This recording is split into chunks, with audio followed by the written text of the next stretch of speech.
there's no other experience like having the feet on the ground of getting to talk to individual investors on a daily basis.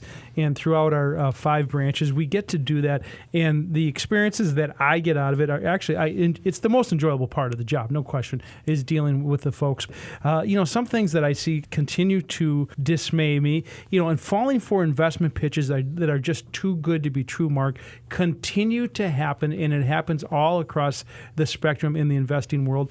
And unfortunately, we see that. And unfortunately, that happens in this industry. So I think people need to have their antennas up of falling for something that is too good to be true. And certainly you start thinking about the most vulnerable people tend to be the people that have the money. And sometimes that's the most senior people in our society. And you start thinking about those people and the fact that they get preyed on from time to time. You're talking about seniors. For sure. And you start thinking about who's really making decisions for them and who's pitching them products.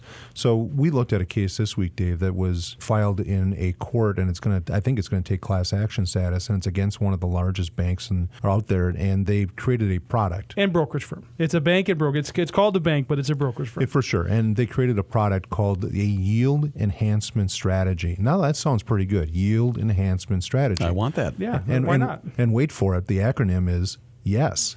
So, when you start getting to that point, you're creating a product that was derivative driven. It's really complex, but it was designed to have a put call strategy of straddling the market and all this kind of stuff that most people just don't understand. Okay, but that right there just eliminated 90% of investors put call strategy. I mean, Derek, honestly, you're going to put a senior into this product? That's a collar, I'm guessing. Yeah, it is, and that's what they're doing inside of a packaged product. Well, and typically they base their case on historic results, optimized results, and the like. I've always said that if the prospectus is more than an inch thick, I want no part of it. And Mark, and you go through this kind of stuff all the time.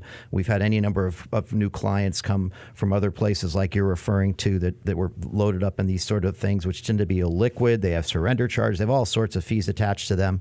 And generally, they're mediocre. This is the same bank and brokerage firm that came out with structured notes a few years ago. And again, the title sounds pretty good. Structured notes sounds pretty good to me.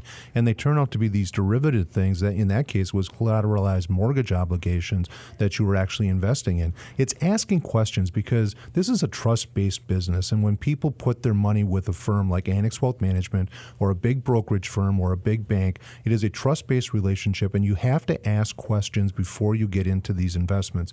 Don't get sold on the sizzle of the product because you're getting sold something where you put 4 investment bankers in the room and you say come up with a product, and they're going to come up with something that is going to be exotic, but it's going to be something that they can sell to people. And again, sometimes it's senior citizens that aren't very well protected and not very well informed about the investments that they're getting into. So you look at it and I apply KISS, keep it simple, Dave. And so you put those in together and say, all right, how is the portfolio constructed? How much am I paying? I can't tell you how many times we ask an investor how much they're paying, and they do not know. And so, what is your relationship? Is it a fiduciary relationship? How much are you paying? How much do the products cost? And most people don't know that, but they can find out. Then it doesn't make you unique. I mean, if you think about your own portfolio right now and you're asking yourself that question on Saturday morning, hey, I wonder how much I'm paying. If you don't know, you're like most people, but you can do that free portfolio review. It's one of the things that we look at is how much are you paying for your investments. There is active management where sometimes it makes sense to pay an active manager in certain types of investments, and there's passive strategies where we can mimic an index. They're lower cost. Controlling costs, controlling taxes are 2 of the ways that you enhance your return on investment because you're not paying more than you have to. So when you start thinking about a free portfolio review, it's about knowing what you own and how much you're paying for each one of those investments. People need to understand what that is. It's free. We believe in it. If you have not taken advantage of that, we encourage you to go to our website, get yourself signed up for that free portfolio review. There's no obligation, and you get to know what you own and why you own it and how much it costs.